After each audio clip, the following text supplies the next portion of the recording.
You go, I go, we go. All right, today I'm gonna walk us through a super quick tutorial on how to make almond milk. We don't eat soy or cow's milk at all.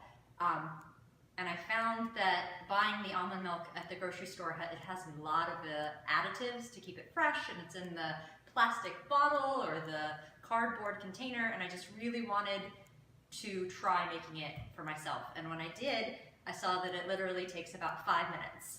It's so simple. The hardest part is remembering the night before to soak your almonds. So if you can remember to soak your almonds, you've got it covered. The rest is easy peasy. This is 1 cup of almonds that I've been soaking. Usually you should soak them between 8 to 12 hours. I'm gonna strain them and rinse them. That just gets all of the rest of that, whatever was drawn out of them, rinsed off. You're gonna need a heavy duty blender. I use the BlendTech, but I've used a Vitamix. I've heard that the Ninja blender is really good for this kind of stuff too. So just a heavy duty blender. This is 3 cups of water to my 1 cup of almond milk.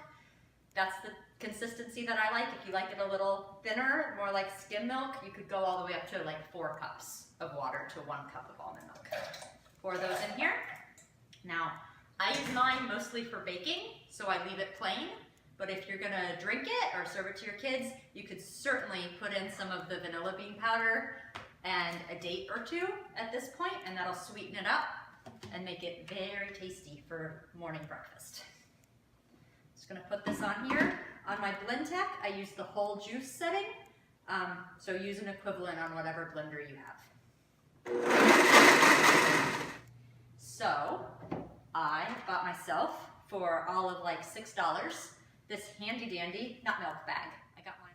Take this over a bowl, pour your blended nut milk in here, and this doesn't have to be almond milk. You can make this with cashews, you could make it with Brazil nuts, you could make it with walnuts, pretty much any kind. You can make a mix, anything you want. Now at this point, all I do is hold the top and squeeze out the liquid. If you want your kids to get involved, this is a nice messy hand project. Could build up their hand strength for writing. And since we don't drink cow's milk and we're not gonna go milk a cow, this is about as close as we're gonna get. So you're gonna squeeze this pretty much until it stops giving you any liquid. Now, if you want, you have 2 options. You can either add a little bit more water to your blender, probably about 1.5 cups. Put this back in, whiz it all together again, and do it again.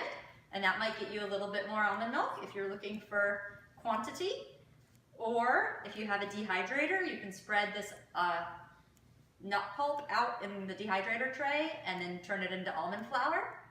So there you go, 1 delicious glass of fresh almond milk.